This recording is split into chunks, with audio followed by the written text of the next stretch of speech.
Part 1. The birth of 3D gaming. In the early days of video games, the world of gaming was simple. Screens were filled with tiny squares, moving dots, and beeping sounds. Everything was flat and two-dimensional. People moved characters left and right, up and down, but never forward into the screen. The idea of walking or driving inside a three-dimensional world was still a dream. Back then, computers were large machines, and even making a ball bounce on the screen was a big achievement. The 1970s were full of small steps in the gaming world. Games like Pong and Space Invaders were changing entertainment forever. But something even bigger was coming. Someone, somewhere, was thinking, what if games could feel real? What if players could depth, distance, and perspective? That someone would soon be found in the United States of America, inside a company called Atari, the birthplace of many gaming revolutions.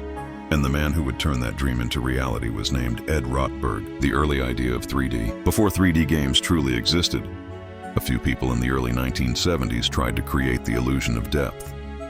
They didn't have modern graphics cards or fancy computers, so they used mathematics lines, shapes, and geometry to give the feeling that objects were far away or near. Two of these early experiments were games called Maze War, 1973, and Spasim, 1974. Both were made in the United States by computer scientists working on university systems. Maze War let players walk through a maze from a first-person point of view. The graphics were simple lines, but for the first time, players could feel like they were inside the game world. Spasim, made by Jim Bowery, allowed multiple players to fly spaceships in a 3D wireframe universe. It was an early example of networked multiplayer gaming. These experiments were amazing for their time, but they weren't available to everyone. Not in homes or arcades. They ran on special computers in universities and research labs. The dream of 3D gaming still needed someone to bring it to the public. The country of innovation, United States of America. During the 1970s, America was the center of video game invention, and later Nintendo of America companies that shaped gaming history. In the US, people loved arcade games. Silicon Valley in California was alive with creative engineers who believed machines could change the world. The United States was home to companies like Atari, Magnavox. Bars, malls, and restaurants had game machines that swallowed coins and gave joy in return. Players stood before glowing screens, fighting aliens, dodging asteroids, or racing cars all in 2D. But inside Atari's offices in Sunnyvale, California, engineers were working on something different. They wanted to take games into the third dimension, to let players look into the screen, not just at it. The birth of Battlezone.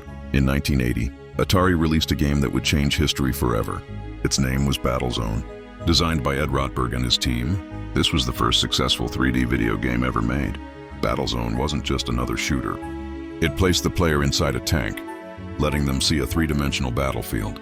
Mountains rose on the horizon, enemy tanks moved in the distance, and missiles flew toward you, all shown using glowing green lines. It was a vector graphics game, which means it drew pictures using mathematical lines instead of colored pixels. These bright lines formed shapes that looked 3D. The player's viewpoint was from inside the tank, looking forward into an endless digital world. For the first time, people didn't just control a character on the screen, they became the character.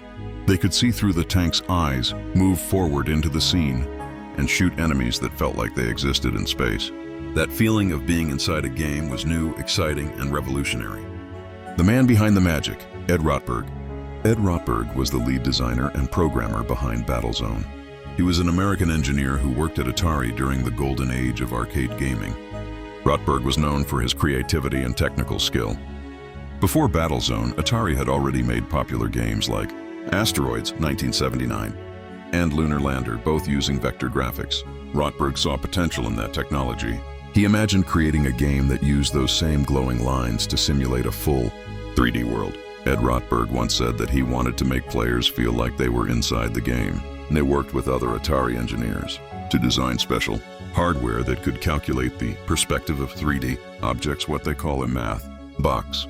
This hardware could draw lines faster and make them move smoothly, creating the illusion of depth. Rotberg's vision was clear, a tank simulation game, seen from the driver's seat, where everything felt alive and real. How Battlezone worked. Battlezone's cabinet looked special too. It had a periscope-style viewer, meaning players looked through a small window to see the screen just like looking through binoculars. This made the experience feel even more realistic, as if you were truly inside a war machine. Players used 2 joysticks to control their tank, pushing forward to move, pulling back to reverse, and twisting to turn. A red fire button shot shells at enemy tanks. On the screen, everything was built from glowing lines. Mountains at the back gave a sense of distance. Enemy tanks moved across the field, turning toward you and firing. Missiles flew through the air, leaving trails of light. A radar at the top of the screen showed enemy positions. Each object in the world was drawn with simple geometry, yet it felt alive. The wireframe style looked futuristic, like something from science fiction. For 1980, this was breathtaking. No one had ever seen a game world so deep, so immersive. To watch people play, they couldn't believe how real it looked. The first true 3D experience. What made Battlezone the first true 3D game wasn't only its graphics. Tank Driver would see looking ahead, tracking enemies and shooting in 3D space. Earlier games used overhead or side views, but Battlezone placed the player directly inside the action. That first-person perspective became the foundation of modern 3D games and the first-person shooter, FPS genre we know today. Many people later called Battlezone the father of 3D gaming. Its success proved that gamers wanted immersion, realism, and depth. The technology behind the game. To understand why Battlezone was a milestone, you have to imagine the limits of 1980 technology. Computers were weak compared to today's smartphones. They couldn't handle heavy graphics or colors, but the engineers at Atari found a way. They used vector monitors, which didn't drop pixels line by line, but instead drew drawing lines directly between points. This made the screen look like a radar display, clean, bright, and sharp. The game's brain was a Motorola 6500 processor, running at about 1.5 megahertz. That's thousands of times slower than modern CPUs. But clever programming and special math hardware allowed Battlezone to run smoothly. Correct from the player's point of view. This mix of software and hardware made Battlezone not only a game, but also a piece of engineering art. Even the US Army noticed. Here's a fascinating fact.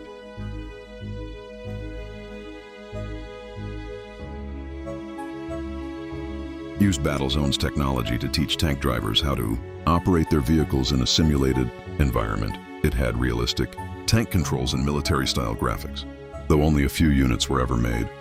It proved how realistic and advanced Battlezone was. For its time, a simple arcade game had become a military simulator.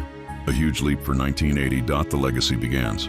After Battlezone, many other 3D ideas started to grow.